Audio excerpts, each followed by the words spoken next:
Welcome to the Man Cave Podcast with Dan Casper. What up, everybody? Welcome to this episode of the Man Cave Podcast, brought to you by our good friends from Hy-Vee. Dan here with you as always, like every episode of the Man Cave Podcast.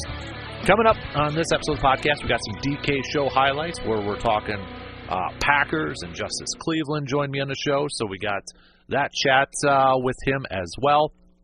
But before we get to the DK show highlights, we've got a couple other things we want to get to. We got a weekend hangover I want to talk about because, well, it is Monday. So what was the highs? What were the lows from the weekend and such? Before that, though, by now you probably already know the playoff schedule, who's in, who's out for the NFL playoffs. I'm going to wait to make my picks till we get closer at the end of the week here. And I know we've got some coaches that are, right now we're recording this on Monday, so it's kind of Black Monday in the NFL. So some coaches are being let go, some are being kept. As of this recording right now, the two coaches that have been fired, not counting the Bears and Jets already, but the Jaguars are going to be looking for a new head coach, and the Patriots too. But Giants are going to keep their head coach. Colts are keeping their head coach. So we'll have more on that later on in the week too, once maybe the dust settles down a little bit, and going to do some predictions with that as well. But the NFL schedule, or the NFL playoffs, are now set. So we've got Chargers taking on the Houston Texans in the first game on Saturday. That just fits the schedule perfectly. That is, when you think about a Saturday NFL playoff game, it's got to have like the Texans in there. That is the perfect Saturday NFL first game. Anybody knows what I'm talking about. We kind of had fun with it with Brandon on our show on Friday, but it always feels like it's a Texans or a Bengals or a Raiders team in there, and, well, we got Chargers versus Texans in there, which I think that actually could be a sneaky game. Now, again, I'm not going to make picks yet, but I'm kind of looking at the schedule right now, and I'm kind of going through these matchups and what I think could be really good games and such, and I really think that this could be a sneaky good game between the Chargers and the Texans. So I like that matchup. I know the Chargers are favored by 3 right now, even though they're on the road, which to me is a little surprising, but not overly surprising. Like, wow, Vegas is really off on that one. So I think that's a good matchup. Pittsburgh at Baltimore. Baltimore's going to win this one. I know it's an AFC North division. I know I said I was going to make picks, but this is the one that, Baltimore's favored by 9.5. And if Baltimore loses this one, man, they've got some issues going on right now because Pittsburgh's got a lot of issues going on right now offensively. They're struggling to move the ball. Pickens couldn't catch a ball in Saturday's game this past weekend. So I feel like even though it's an AFC North rivalry, it's a battle between these two, and you can throw records out when it comes to these rivalry games, and it's the third time these teams have faced each other this year. I think it's pretty one-sided right now with Baltimore. Same with Denver, Buffalo. Denver, great story this year. Bo Nix, rookie quarterback, leading his team back to the postseason. First time the Broncos have been in the postseason since the Peyton Manning Super Bowl, which that fact kind of caught me off guard a little bit. Sean Payton doing what he was supposed to do, being brought back to coaching and given that huge contract, leading a team back to the postseason. So, nice story, but they're going to run into a buzzsaw with Buffalo. Again, I'm tipping my pick over there, too. I don't think that's going to be a very good game over there. Green Bay at Philly, I'm struggling with right now because Green Bay is a team that I can see, and I know it might be a little bit of a homerism here. I can see Green Bay being one and done. I can see Green Bay maybe going on a little bit of a run here. Philadelphia, they rested some guys. Will there be some rust? We haven't seen Jalen Hurts a whole lot in the last month. Will he be a little bit rusty, or will that health actually help them a whole lot more? I could see this being a close one, or I could see it being very lopsided in favor of Philadelphia. Washington, Tampa. That one has a little intrigue, too. What version of Tampa Bay's offense is going to show up? Are they going to come off to a slow start and such? Can the defense for Tampa Bay slow down Jane Daniels and the offense there? I think that could be a sneaky good one there, too. Not necessarily saying the best game, but a sneaky good one. And then Minnesota at Los Angeles. I think this is the matchup that a lot of people are going to say is the closest one. Now, right now, Minnesota is opening up as a 2-point favorite on the road, going up against the Rams. Kevin O'Connell's going back to L.A., where he was the offensive coordinator under Sean McVay.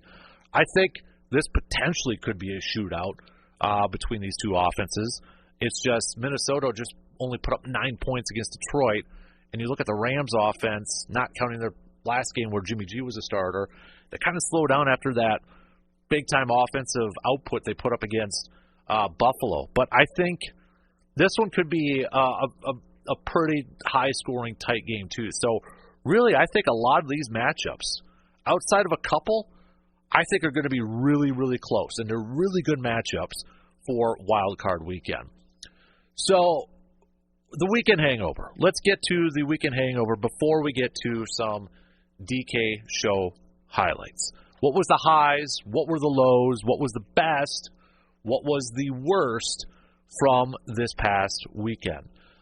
Let's start off with the worst, and I'm going to be kind of a homer in some of these picks here, but the worst was the Packers' performance against the Chicago Bears. I mean, we'll get into more details of it coming up here in our DK show highlights and such, but what a pitiful performance to head into the postseason the last couple weeks, offensively especially. What a pitiful performance from this Packers team, a team that just a couple weeks ago, everybody was saying, that's the team you don't want to face in the playoffs. Everybody's thinking about Detroit and Minnesota. Yeah, Green Bay's a team that could go and win the Super Bowl too. That has quieted down quite a bit, and a lot of it is because of the offense, specifically the passing offense. It's kind of been non-existent right now. So you had turnovers, you had stupid decisions, you had special teams blunders. I mean, it was bad from Green Bay going up against Chicago at Lambeau Field for the final game of the regular season. The good, the best part of the weekend, I'm going to go with the Badger basketball team. I know it was on Friday, but it was Friday night, so that's technically the weekend. Badger basketball team dropping 116 points. Record highs at the Kohl Center. Record for three-pointers made, 21 of those. 21 three-pointers made by that Badger team, shooting nearly 65% from the field altogether. This Badger team, I felt like after when they began the season, this was a team that could compete for the Big Ten. I think if they can play up to their standards, I think they've got some high potential. If they can play to their potential, this is a team I really believe that can compete for the Big Ten championship. They're a little inconsistent at times, so that's the only concern I have with this team is that if that's going to catch up to them at certain points in the season. I think they can compete with the Purdue's, in the Big Ten title, in the Big Ten championship regular season. I think they can. It's just I don't know if they have a whole lot of room for error. Not saying they got to play like they did against Iowa every single night out there. But I think their room for error is just a little bit smaller than what it could be for some of the top teams in the country. But no question do I think this Badger basketball team can compete for the Big Ten championship. All right, let's take a quick break, and coming up in just under a minute, we're going to do some DK show highlights, a lot more Packers talk coming up after these quick words. At Hy-Vee, they're more than just a grocery store. They're your one-stop shop for everything you need, all in one place. From fresh produce and top-quality meats to your favorite snacks and household essentials, they've got you covered. Need a quick dinner solution? Check out their delicious ready-to-eat meals, or swing by their in-store bakery and deli for made-fresh daily options. And don't forget to fill up the tank and take advantage of Hy-Vee's fuel savers. With friendly service, great prices, and convenience you can count on, Hy-Vee is here to make your day easier. Going back to the Bears game, if we're looking at some of the positives, let's maybe look at a couple of the positives before we get into some of the negatives in this thing. But defensively, I thought the defense came out. First of all, when we heard it on a telecast yesterday, I think it was Moose Johnson that mentioned it, where Jeff Hafley kind of challenged his defense. That was a goal of the Packers defense to this year lead the league, or Jeff Hafley's goal wanted to lead the league in turnovers, and he challenged his defense. Hey, let's still try to get that. Let's get a bunch of turnovers in this game and maybe make that jump up there to that number one spot. So I loved the mindset. I loved the mentality, and it looked like this defense came out with their hair on fire and playing at an incredibly high level, getting pressure on Caleb Williams, not allowing the Bears offense to move the ball whatsoever. I mean, what after the first quarter, was it still in the negatives and such? So the defense, I thought, right away came out to play. Unfortunately, the special teams didn't come out ready to play right away, and the offense didn't start off very hot either. Another slow start for the offense. So at least one unit came ready to play and came with their tails on fire, to put it politely here. Rashawn Gary, I thought, had a solid game. Edred Cooper, again, I think, this guy is, he did a couple things similar to what he did in the Minnesota game, where it looked like there were some free running lanes for a ball carrier, and then all of a sudden 56 is coming through there and taking down that ball carrier. It just seems he's the most instinctive linebacker this Packers team has at this current point in time. And I hope that he can just continue to grow, continue to get better, continue to be more consistent in that. So there were some positives, defensively there. By the way, Brandon McManus, can we just re-sign him so we don't have to worry about a kicking situation for next year? Okay? Can we just get him a deal right now instead of trying to go through a whole kicker situation in the offseason again? I mean, for crying out loud, there was anybody who watched the game yesterday, you had that graphic. I wish I would have saved it, or I wish I would have snapshot it on the TV, but it was like last year to the first few weeks of this season, the field goal percentage for Green Bay, it was like awful, and then since then, when McManus came in, it's like one of the best ones. Just re-sign the guy, okay? Just re-sign it so we don't have to go through this again. But they're, looking at a lot of the positives here. There's few far in between in it. There's no question about it. Malik Heath, if we want to, I think that guy maybe deserves. He hasn't gotten a ton of opportunities behind some of these wide receivers, but what a play from him yesterday to keep that drive going that led to the touchdown for the Packers to get back into it there too. But I think if we're really looking at some of the positives in this thing, you're going to see some more from the defensive side of things over there.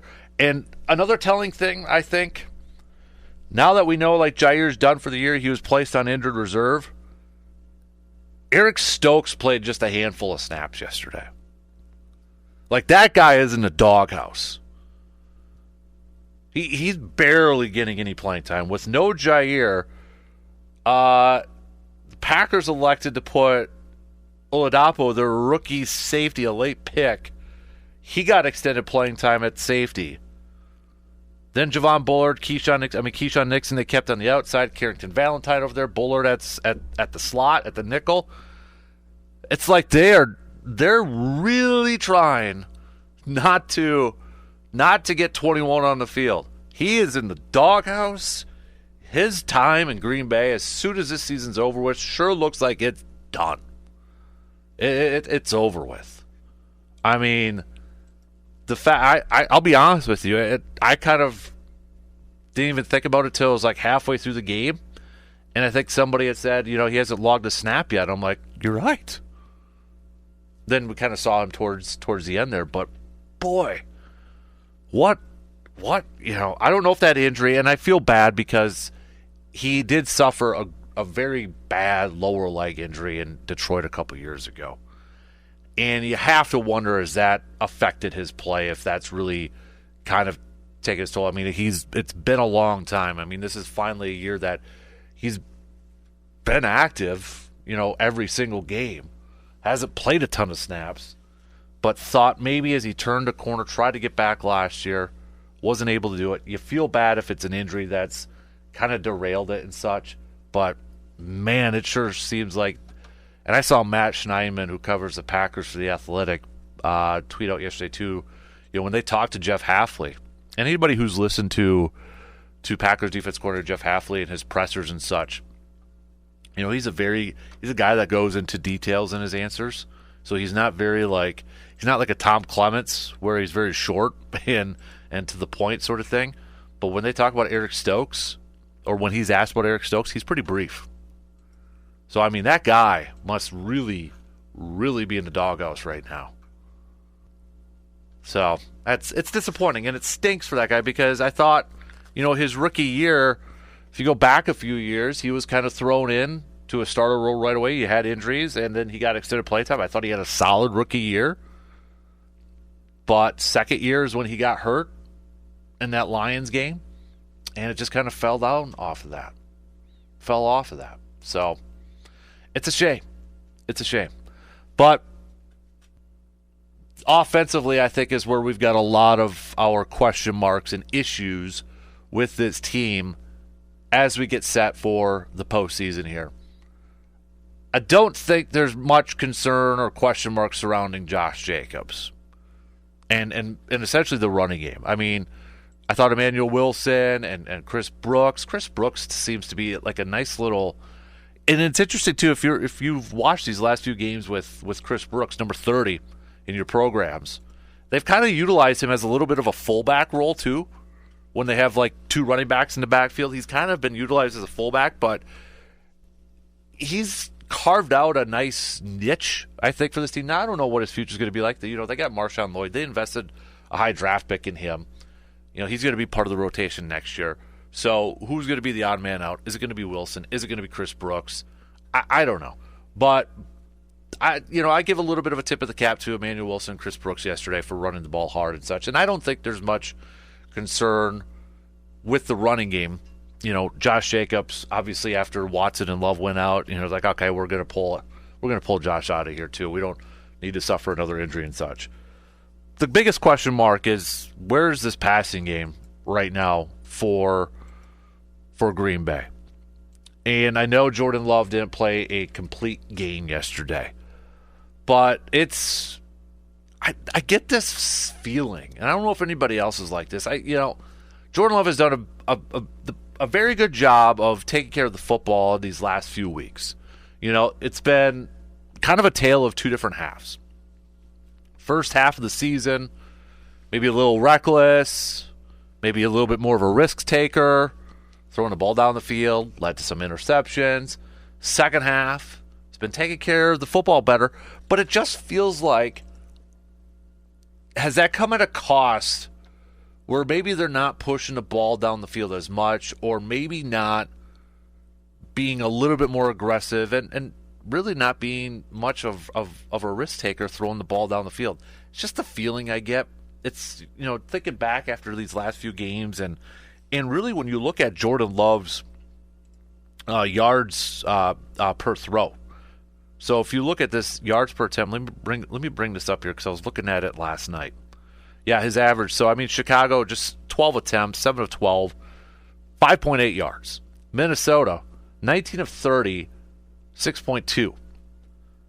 New Orleans, 16 of 28, 6.5. So, you're talking about a completion percentage. Only once in those couple games was he over 60%. Even in the New Orleans game when they won 34-0, he was just 16 of 28 and 6.5 yards per average. Now, Seattle, 20 of 27, 74%, 8.5 and such. But it just, I don't know. Especially in that Minnesota game, we talked about it last week. There really wasn't a threat that felt like a downfield threat. And like, okay, is this the loss of Christian Watson? Not having him out there. And I know he left the game early yesterday too. It feels like, is it turned into a little bit of a conservative passing attack right now? And I know Matt LaFleur talked about the passing game after the game yesterday and acknowledged that, it's not going really well. And, they got to figure this thing out. I don't know what the answer is. I don't know if it's just straight up that it's Christian Watson not being able to go out there. Is it a little bit of, Love trying to take care of the football so he's not being as risky or not willing to take some of those chances throwing the ball down the field and that? But I don't know. There's something that's missing from this passing game. And Love was asked about it too. Jordan Love after the game said that he needs to be, quote, great with accuracy, ball placement, and everything. And then when he was asked in a follow-up, what does he think he is with that stuff right now? And he answered, inconsistent. I would agree with that. I think a lot of people would agree with that. So, it's just something's not right with this passing attack. And part of me it feels like, are they Are they playing it a little too safe? And then you factor in drops. This team has had issues with ball security and holding on to the football. The wide receivers, whether it's been Reed or Watson or Kraft or Dobbs or whatever, Wicks, they've all had I feel like every wide receiver's had some issues with the dropsies at some point this season. So obviously that's not going to do your passing game any favors. But it's frustrating. Like LaFleur said after the game, it hasn't been good. It's extremely frustrating right now, he said. And, you're going in, and I got to imagine, Philadelphia, I don't know what the defensive game plan that Vic Fangio is going to full-on come up with in this thing. But if it were me, if I'm an opposing defensive coordinator preparing for Green Bay, I'm preparing to slow down number 8, Josh Jacobs, take away the running game, and at this point, make Green Bay throw it. I'm gonna try to make Green Bay throw it until they can prove that they can have a consistent passing game, until they can prove that they can hit some big plays. I'm trying to stop the run and forcing the ball into Jordan Love's hands and putting the pressure on the young receivers. I'd like to see a little bit more from Tucker Kraft, get him involved in the game plan more. I know Jane Reed had the fumble and such yesterday, but getting the ball into your playmakers' hands. Romeo Dobbs, Christian Watts is, by all accounts, not going to play for the Philly game. So Dobbs, Wicks, Kraft, Reed, they've got playmakers, right? I don't think it's a question of whether they don't have any talent there. And I know they're still young. Are they going through some sophomore stuff or whatever? But enough with the excuses. Got to go out there and ball. Got to go out there and win the game. They've got guys out there. It's just, it ain't working right now. And I don't know if it's, again, the mindset of like, okay, I got to stop turning the ball over. They're playing a little bit safer, not taking in as much risks down the field. Who knows? But I got to imagine Vic Fangio and the Eagles are going to go into this thing, especially with their defensive front led by Jalen Carter up there. They're going to try to take away Josh Jacobs. They're going to stuff that run. And they're going to say, all right, Jordan Love, go beat us with your arm. Show us what you got. I'm challenging my receivers this week. I'm challenging those guys to step up and lead this way, because for me, in my opinion, for Green Bay to win this game, that passing game is going to have to be on. They're going to have to be able to move the football through the air, just because I'm assuming they're going to try to stop that run. They're going to have to be able. Luke Musgrave, everybody. I forgot to mention him a little bit earlier. I'm challenging my tight ends and my receivers this week, and I'm challenging my quarterback to be great. Because to answer the question that I threw out there at the beginning, what's my biggest concern heading into this postseason? If we throw health out of it, because that's everybody's concern, injuries are always the number one concern for everybody. But if I throw health out of it, my biggest question mark is going to be the passing offense of Green Bay.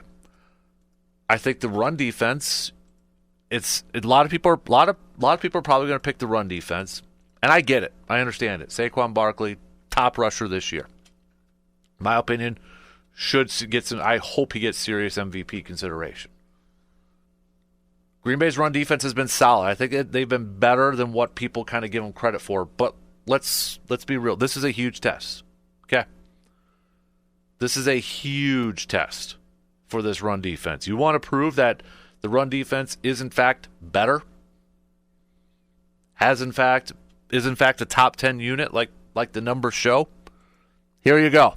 You're going up against Barkley, the number one running back in the league. You want to prove that it's not a fluke?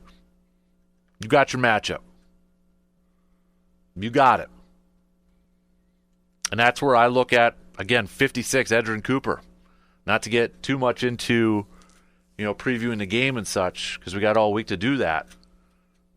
But for the rookie linebacker, this may be a huge game for him. Huge game for Edgerrin Cooper. For all the stuff that we've been praising for him, and just to me, he's got the best instincts of any linebacker on this Packers team right now. This is a huge game for him. For the Packers to slow down Saquon Barkley in that running attack, 56. A lot that's got to come from 56. But we'll have more on that throughout the week here. What else is your concerns heading into this thing? From what you saw yesterday, I mean, again, I think it's stop stepping on yourselves. Stop shooting yourselves in the foot. It's decisions like clock management stuff. It's fundamental stuff. That's another thing. Like for me, going into this thing, and I know some of these guys got experience last year going up against the Cowboys and the 49ers and such, and I know they're still the youngest team in the NFL. Okay? They don't have a ton of experience. But it's just fundamental stuff. Holding on to the football. Not, understanding the clock situation, understanding what's going on in the game. Fundamental stuff. Stop shooting yourselves in the foot. It's been a theme all season long.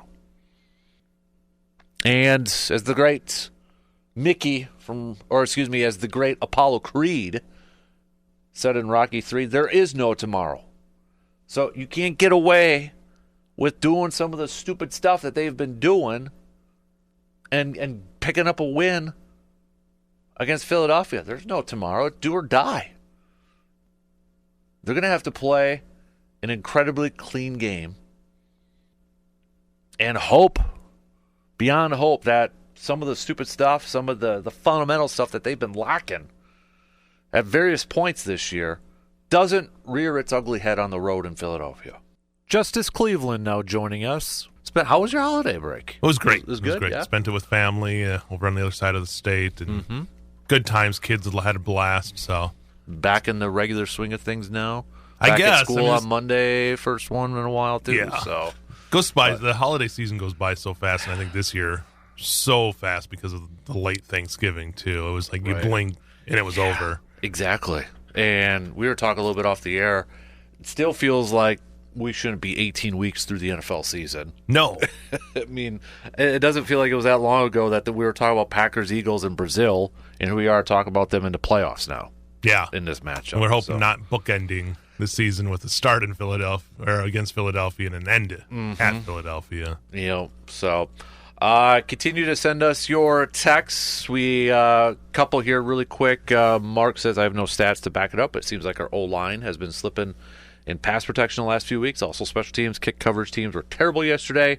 Passing game needs Watson. These other receivers can't get separation. Good return by the Bears. Plus the 15-yard horse collar. They didn't have to gain much ground to kick a 51-yarder. Also, we've got, where was this? Smuck says, yes, and I know you'll appreciate this one too, Justice, but yes, Love does throw off his back foot way too much and is no threat to run. I know you've talked about that quite a bit, throwing off the back foots with Love. I mean, to look at this game, it felt like a team that didn't know exactly what they wanted to do with this game. Like, they didn't know. They knew that they won, they would get that 6. Well, they could get the 60. They wasn't guaranteed. But they also played like a team that knew they were in the playoffs and didn't want to get hurt. And it just seemed like they were never fully, until the end maybe, into this game, like a team that really wanted the game. I don't know. That's just from an observer outside. It just looked like Chicago wanted this game more and needed this game more than the Packers did, which in truth, the Packers probably needed it more than Chicago did. But it just never felt like there was never any flow to this game. And granted, you get the injury, the 2 injuries, and that kind of messed things up a little bit too. But even from the start, and we've talked about slow starts with this team, and it was another one of just not. There's no urgency really with the way they're playing games, and they know they can come back because they have the weapons, but you can't do that. I mean, you do that against Philadelphia, and it's going to be a very short postseason for the Packers. I thought defensively they played well, especially at the beginning. I thought they had a lot of energy, right away, holding them. Was it like after the first quarter, Bears still had -4 yards or something like that, But then, I thought they played well enough up until that last, and we're going to get to that too because I loved your screenshot on the X for that final passing play there too. But yeah, like offensively, again, another slow start. Like, what's going on with the passing game right now? It's kind of, I almost get the sense is like, are they being too passive? Where the first half of the season was what the talk was Jordan Love and turnovers and interceptions. Now he hasn't thrown any turnovers, but is it being a little too careful and not risky? And it's going back and forth with this thing, it seems like. It really does seem tough. And I think you got a team that's built right now, it has the tools for passing, but their game plan is running the ball. Mm-hmm. But what's been happening in the last couple games? They're falling behind right away. Yeah. So it's hard to really, they're not, you watch it in high school anytime, is that there are teams that are just built to run. Right. And when they do that, and then they fall behind, and you're still going to try to build the run, then it's really tough to battle back. So I don't know. It just doesn't seem. It feels like they haven't been able to run the game plan like they've wanted to. And then when they start passing, it's after a while there, but they're still sticking to the runs. It's really, you're right. I think maybe they have been a little more passive, but then again, you see some of the making that throw. I don't know if it was to Musgrave or Kraft where he threw into triple coverage and tried to make it a jump ball. So.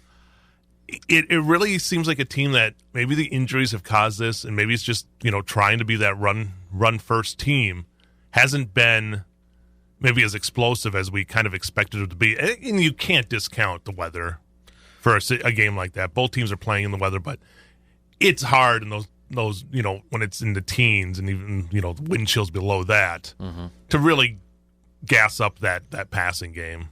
Just to throw the ball in that temperatures can be rough. I feel like they've got to figure out a way to, if they're going to Philadelphia, to get back to what they were doing with those, opening it up with a 6-7 minute drive, focusing a lot on the run, having success running the ball, getting a touchdown, not playing from behinds away.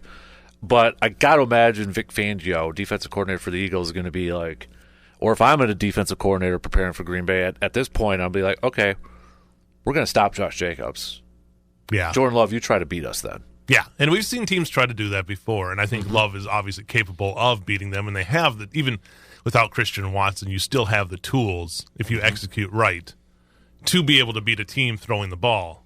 But obviously you're still going to try to get Josh Jacobs, and Jacobs is still going to get his yards. I mean, that man is the vision he has getting to that line is probably as good as I've seen. So I think, obviously you're right. I think your keys with Philadelphia are going to be you got to get that early lead, or at least match if Philadelphia. You can't fall behind big. 10, 14 points.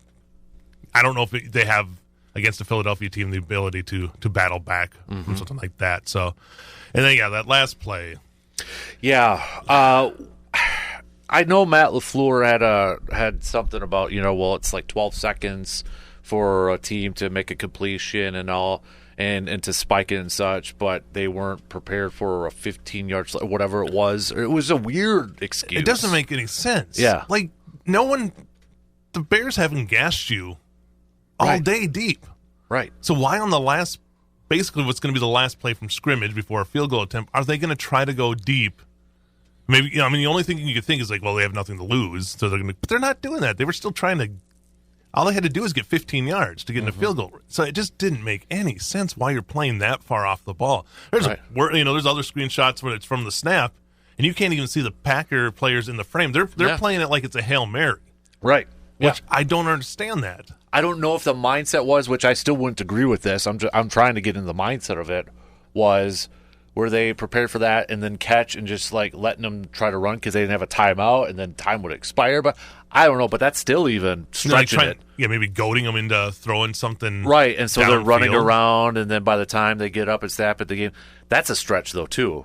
Like I don't know if I want to do that either. And we've seen, and that's probably been the weakest part at times of the Packers' defense is the middle of the field. Yes. And that maybe is more of a compliment to the way the corners have stepped up at times to be able to defend these receivers on the outside. But the middle of the field has been a liability against a lot of these big teams. Yeah. And the Bears, you saw it right there. Everything worked well for the Bears, even though they got a penalty too. So, it was just... The horse collar. And that's actually the kickoff return. The Bears started at the 20 because that's when they tried to do the reverse. Right. And then guy slipped and Carrington was there. But yeah, then the horse collar with Inagbare there, which was like, oh, shoot. Yeah, you saw it, and as soon as it happens, like, oh, that's not good. No. And the rest is history at that point. So yeah, it's just it was a bad loss because they just looked lost the whole game. Now, again, the injuries kind of threw a little bit of a bug in and everything, but they just didn't look like a team that was determined to get that win. They looked like a team that was half playing a regular season game and half playing a preseason game. And maybe that's what it was. I mean, they didn't want to show too much, but again, you have a chance to get a 6th seed and improve your playoff stock. You almost should play that as a win or go home kind of feeling, but they did. I don't think they did. That's just my. I mean, I'm sure there's guys in the locker room would disagree with the way I'm assessing it, but it just from the outside looking in, that's what it looked like. And I mean, the fact that Jordan apparently could have went back in, sort of stuff, kind of maybe was part of that too. It's like, yeah, because you're right, because it felt like they couldn't figure out. Maybe at times, okay, are we going to actually try? Are we going all in? Yeah, Jordan, have Jordan come back in on this, right? Because then when they pull Josh Jacobs, it's like you're not going all in, right? And I thought Emmanuel Wilson, Chris Brooks still did a good job, but when you pull out your top one after all those injuries, it's like, okay, we're not going to go all in at that point. And you still got all your defensive guys out there. That's true. Yeah. So it was really, yeah, it was just like I said, it was a 50-50 game of. We want to win this game, but we don't want to get hurt. And I get it, because you got playoffs coming up. And the Christian Watson thing, probably that happening first, probably changed up a lot of the mindset in that game. Like, oh, here we go. This is the last thing we needed to do in this game. Because we're in the game. We're in the tournament already. This is the last thing we wanted was him getting hurt. And I thought it was kind of telling, too, when LaFleur said if Romeo would have been able to play, Watson probably wouldn't have played then. Right. Which then kind of tells you, it's like, okay, then were they trying to go for the win? You know what I mean? So there's another example of, like, were they trying to go for it then? You can't have, in the NFL. Because teams will exploit that. And I feel like that's almost what they did in this game. And I think maybe you should have, if you wanted to keep guys safe, I wouldn't have played Watson. Right. I mean, you have a guy who's coming off injury, a couple of injuries, and obviously now unfortunately has another one coming up and probably going to affect his next season. So right, so it is just it was a mess, and it's not the momentum you want going into the playoffs. That being said, now teams might be doubting the validity of this Packers team, and maybe you've got teams will get a little on, get them on off their heels a little bit and have a chance to go to Philadelphia and make some noise. It's funny you say that, because I just saw a poll question from another show out there that says, are the Packers a team everyone wants to play now in the NFC? Right. So, after being the team that I think everybody wanted to avoid. Right. Now it's like, which was just a couple weeks ago was the talk. I think it was heading into that Minnesota game. Right. The team that nobody wants to play, and now 2 weeks later, it's like, well, now everybody you see Tampa Bay come out and Baker playing the way they are, and a team that seems to be riding a momentum wave. Packers don't have that wave. That being said, if we'll see it this year, will this team put it all together for 4 quarters? I think this is you see this with teams that end up being great. Now, I'm not saying I don't know where this Packer team will be because I can't read the future, but you have that first season, and you can go back to the 90s. With the Packers in 92. That first season where you kind of rise up, catch people by surprise, and like, oh, this team's pretty good. The second season, people know that you're pretty good, and things get a lot harder. You learn from that second season, and then the success, I think, starts to roll if you can keep it together for the next couple of seasons. I feel like that's maybe where this Packers are youngest team in the NFL last year. And this year, too. And they played so well last year. This year, playing great, but have taken their lumps, obviously, in the big games as well. And you hope that these younger players can learn from these moments and get to the point where they solidify as a solid team, and you have no better chance than this playoff game against Philadelphia, and show what you've learned from these losses against the elite, and then just a game you shouldn't have lost against Chicago. This is going to be, I think, I think it's still in the minds of so many, Packers fans too, when you talk about rushing defense and defense overall. And right now, I mean, in terms of rushing defense, numbers tell us Green Bay's been pretty darn solid in stopping the run. They're a top 10 unit right now. They've only been giving up 99.4 yards per game on the ground. Well, here's the ultimate litmus test, isn't it? With Saquon Barkley coming in here. So, I mean, yes, a top 10 unit, and let's give them credit to where credit's due. But now I think this, because even last week we had a lot of people saying, yeah, the run defense. Well, numbers say they're top 10, and I do feel like, though, too, that doesn't tell the whole story, because a lot of times Green Bay would jump out to elite, so a team's trying to play catch-up, so they may abandon the run a little bit. But this is a fantastic test to see how good this unit's going to. And I think a lot of that is going to be Edgerrin Cooper. Because that linebacker play from him, I mean, I don't know about you, but I can't remember another linebacker, and I don't want to crown him or anything like that, but the most instinctive linebacker we've seen this team have in a while, because there's been holes. I'm like, oh, crap. And all of a sudden 56 is there. Yeah. He just has that sense to find where the guy's going to go. I think and it's just developed more and more, and we've seen the more time he gets on the field, the more you're just amazed at what he can do out there. So, yeah, I mean, it's obviously the linebacker's going to be huge because you also have Jalen Hurts. Yep. And we know what he can do with his feet. And that, having that 1-2 punch on the ground, that is going to be so hard to defend. And we've seen it the whole year, how hard it is to defend. So it's going to be the ultimate test to this defense because it's really, I mean, what's going to open up more? You're going to get that linebacker going out on coverage. That middle's going to be there. Yeah. And as we've seen, teams like to exploit the Packers in the middle there. So these other guys are going to have to step up. And you hope everybody that they can get healthy can be out there on the field because they're going to need that full complement. That's why I want Quay Walker back for this game, just for the athleticism part of it. Right. Oh, exactly. You're going to need him because, if you have one guy, Cooper's going out, you need somebody to be there that can also fill in that gap. Right. Because it is going to be just, you're going to have to spy. And it really, I mean, I have no doubt the Packers could go in there and win this game. I from what we've seen from this team all year. But, man, they're really going to have to show something early in that game and make a statement because if not, it could be a long contest in Philly. I agree. What does it also say, too? I mean, it was up until, the final quarter when Eric Stokes finally got on the field? I mean, that guy, I don't know if you saw it, too, but, Matt Schneidman had a post about it. Anybody who's listening to Jeff Hafley's pressers, he's a detailed answer kind of guy, right? Yeah.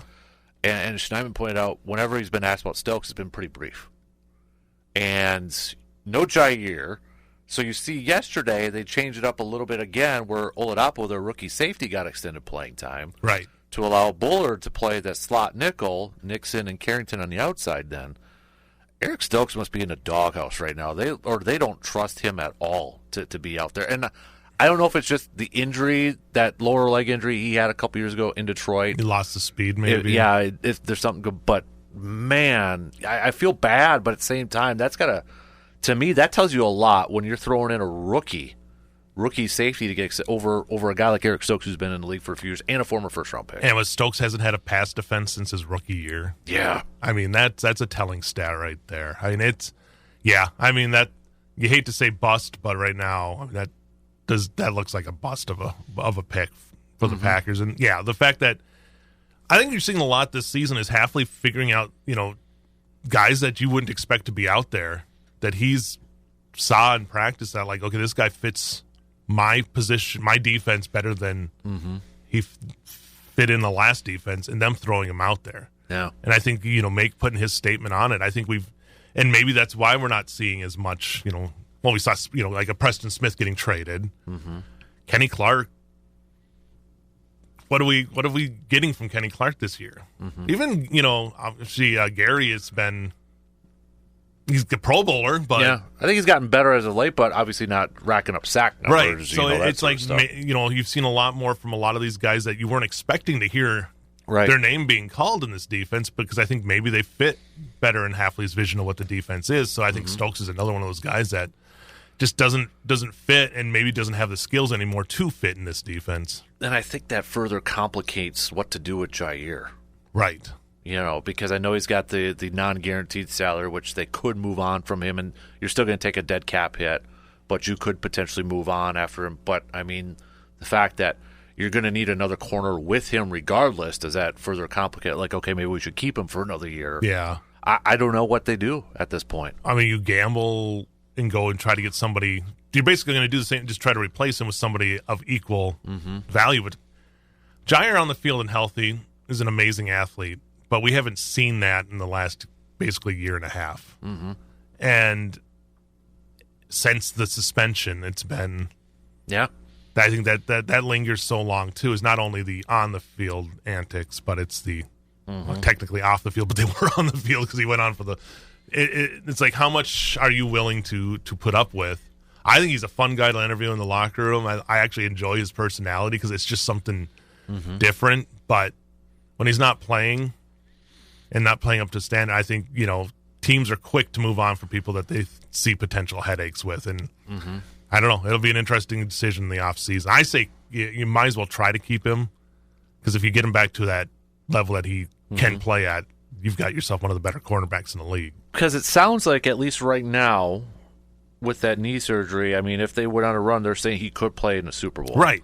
So it doesn't seem like it's a long-term issue with the knee, with the PCL. So, that at least, I think you factor into it. And that was a fluke thing, too. I mean, he's running and literally you see him hobbling after he's like dead sprint in an end zone. Whereas those types, I mean, you can't really prepare for when it comes to a knee ligament. And the thing with the quarterback is you need to be able that full sprint ability. Yeah. And you're going to be up against some of these wide receivers. Look at who's out there in these playoffs. You can't have him out there only be able to go 75. It doesn't work. Right. It's not like you might be able to hide it a little bit with a slot receiver or something like that where he can go out there and still find some separation. Well, the problem is your job is to stop separation. And if you can't go 100% as a cornerback, good luck out there. Yep, exactly. Really quick before we got to take a break, we do have another coach that was let go. Doug Peterson has been let go by the Jaguars, but they're keeping their GM, Trent Baalke, who's kind of had some, going back to the 49ers days, him and Harbaugh never really saw eye to eye, it felt like, towards the end there. There's a lot of that. So that's what always makes me nervous with teams. Like, we're going to keep this guy that seems like a lot of people don't have a whole lot of. It's surprising that Peterson actually made it this far this season by how. I don't know what his coaching career is going to be. Yeah. He's going to have that Super Bowl title, and somebody will probably give him another chance. And even like the first year with the Jags didn't look. They went to the postseason. Yeah. It's just like the sustainability he hasn't been able to find with these teams. So I don't know. I mean, if he'll get another chance or not. I think he'll have another job probably with Andy Reid. Exactly. That's what I was thinking too. He'll go back there in some role or something like that. So I'm sure Reid will find a spot for him. Reid's probably going to lose somebody in the shuffle of the coaching at some point. I don't know if anybody will hire Matt Nagy over there, but Reid will find somebody or find a spot for Doug Peterson. Or somebody that's from that coaching tree is going to look at Doug Peterson and say, this guy's found ways to do things. So absolutely. Really quick, we have Big Worm says, I believe Watson just punched his ticket out of Green Bay with the amount of drops he's had, along with him not being able to stay healthy. On the last play, something we already talked about, but on the last play, why would Hafley play a too high safety look? And what's worse is Bullard and McKinney are standing on that 20-yard line. I don't feel good at all going into the playoffs. Love the show. So, yeah, it's hard to have a lot of confidence after that performance. You just got to think back to knowing that, again, I feel like this team is capable of so much more, and they just haven't put it together for 4. There you go. There's your saying for the capable for more, haven't put it together for 4. I felt like last week, after that Minnesota game, I was like, I could see this team being one and done, but put together a couple wins in the post. I don't know what version is going to show up. They got to change people's minds. I mean, that's what you got to do is go into Philadelphia. And we've seen this team. Are you saying they should do the Badger basketball 2014-15? Make them believe? Make them believe. That's what they got to do because no one right now, I mean, I hate this, like, no one believed in us. I mean, I think still they're not quite at that level of if they were like 7-10 going into the playoffs, like some team that no, this is a team that can win, and people know they can win. It's just hasn't been putting it together. No. And that is going to do it for us on this episode of the Man Cave Podcast, brought to you by our good friends from Hy-Vee. Don't forget to follow and subscribe to the Man Cave Podcast wherever you listen to your podcasts, like Apple and Spotify. And if you just have a few seconds, if you could give us a 5-star rating and a positive review, that way it helps others find the Man Cave podcast. Don't forget to leave me a voicemail or shoot us a quick text. That number is in the podcast description. Until next time, I'm Dan Casper, and I will talk to you on the next episode of the Man Cave Podcast.